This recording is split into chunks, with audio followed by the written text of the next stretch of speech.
Ever stop and wonder where did we get the idea of celebrating birthdays? It has a beginning. Ever thought about it? Want to know the real meaning behind the traditional birthday cake, the blowing of candles, and noise makers? What about the real purpose behind the birthday party? We are about to find out right here on Open Well.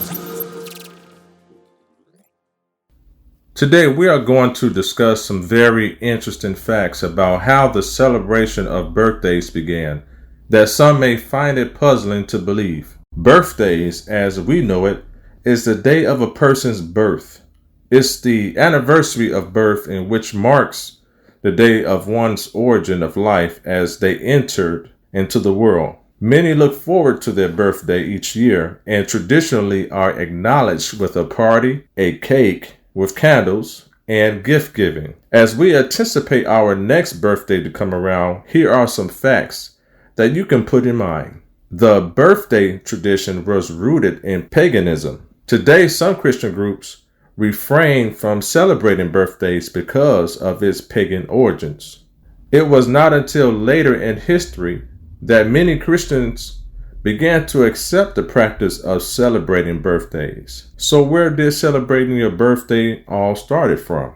The earliest recorded birthday is in Egypt around 3000 BCE, which were in connection to the pharaohs when they were crowned.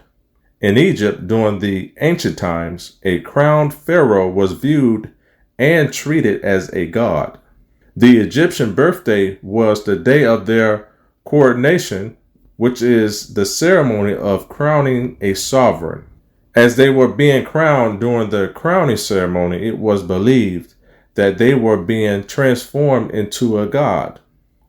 A birthday during this time was not a birthday celebrated on the day you were born, but it was the day a pharaoh proclaimed himself a reborn god. In Genesis, the 40th chapter, verse 20, records a pharaoh's birthday.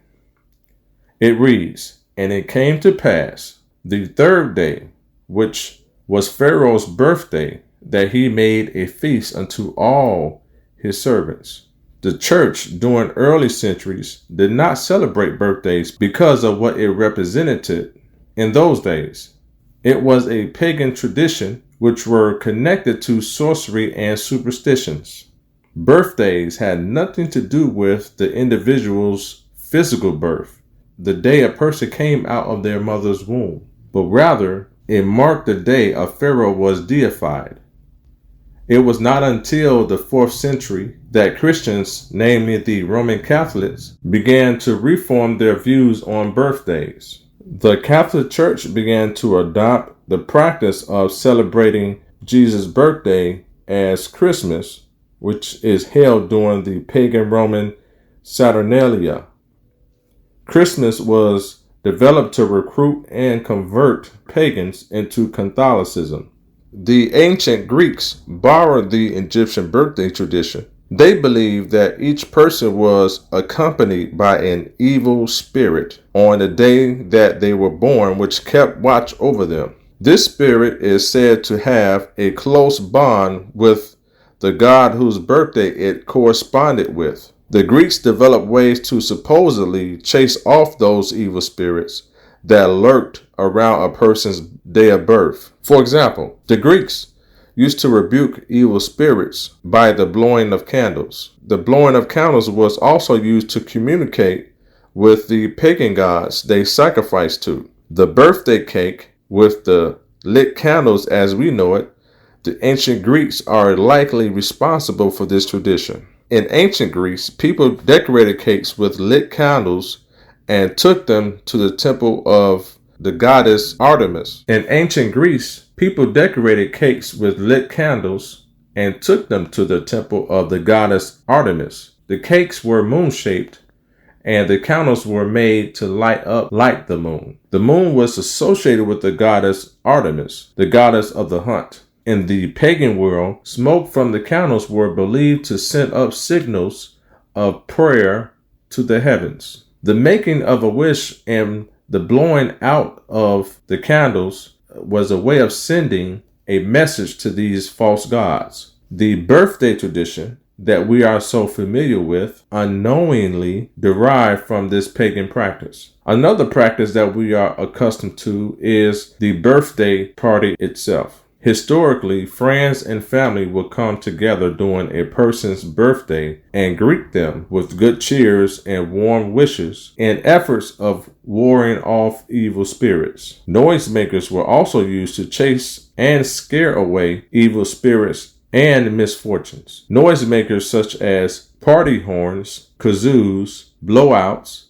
and squawkers are used to bring life and fun to a birthday party in our day, but originated from ancient pagan practices which carry a more spiritual and demonic purpose. During the days of the Apostle Paul, as he made his way to a famous city in Greece called Athens, he sent for Silas and Timothy upon his arrival. As he waited for them in Athens, he became disturbed in his spirit by the pagan activity there. Paul discovered the citizens of Athens were deep into superstitions. Superstition is a naive and gullible belief or reverence in supernatural beings. It is an unjustified belief in something without having verifiable or reasonable evidence. Our faith in God, unlike idolatry, is verifiable and holds the reasonable evidence, which is the inner dwelling of the Holy Ghost.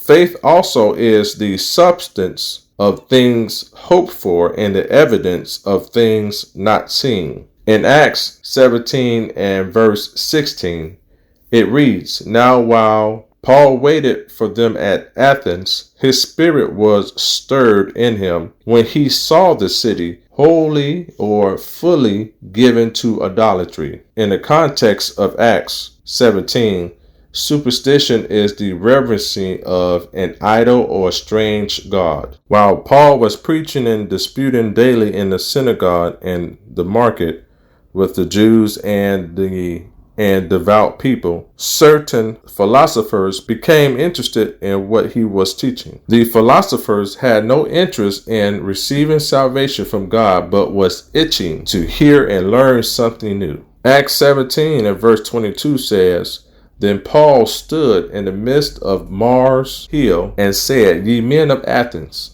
I perceive that in all things ye are too superstitious." Paul observed their ways and practices and how they devoted themselves to all kinds of pagan rituals. The pagan birthday ritual were being practiced during this time period according to the timeline under ancient Egyptian and Greek customs. If Paul was living in our day, he probably would be amazed and distraught to see a pagan practice last so long. Though the modern day birthday tradition has changed over time away from its original meanings and were replaced with a more contemporary twist, Paul would have been able to identify its pagan and superstitious origins. In the Dark Ages, Christians did not embrace or celebrate birthdays because they believed it was associated with the satanic cult and paganism. Many, if not all, of the birthday traditions were made to appear less pagan. The practices were kept, but the meanings were changed to make the birthday celebration accepted, which eventually caused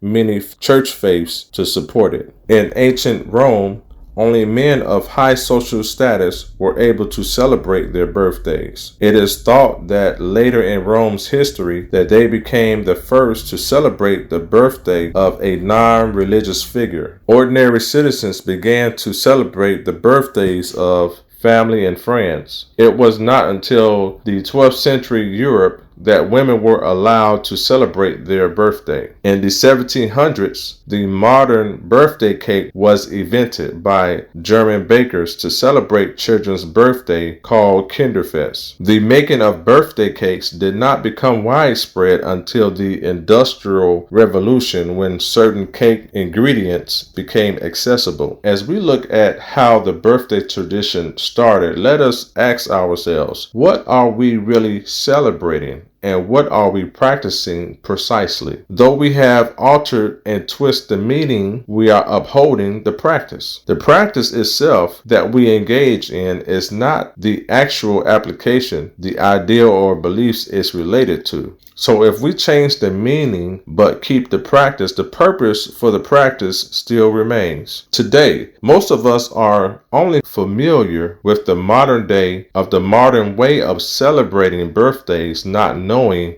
the dark side of its beginnings. We grew up believing that our birthday is a happy day, a day of excitement and joy, filled with happy birthday wishes from our friends and family. We often are greeted with gifts and cards and parties. I can't imagine the history strikes as a surprise shock to many that finds out about it. Seeing that birthday celebrations were centered around paganism does in fact challenges you to look at it from a different perspective. I will leave you with this thought. If you find an individual who decides not to celebrate or acknowledge birthdays, do not hold their decision against them. Consider what Paul stated in Colossians, the 2nd chapter, verse 16. Let no man therefore judge you in meat or in drink, or in respect of an holy day, or of the new moon, or of the Sabbath days. Holy day is a festival, feast day, or a celebration. So whatever holy day comes into question, let no one judge you in respect to that day. God does not want us to hold a holiday up to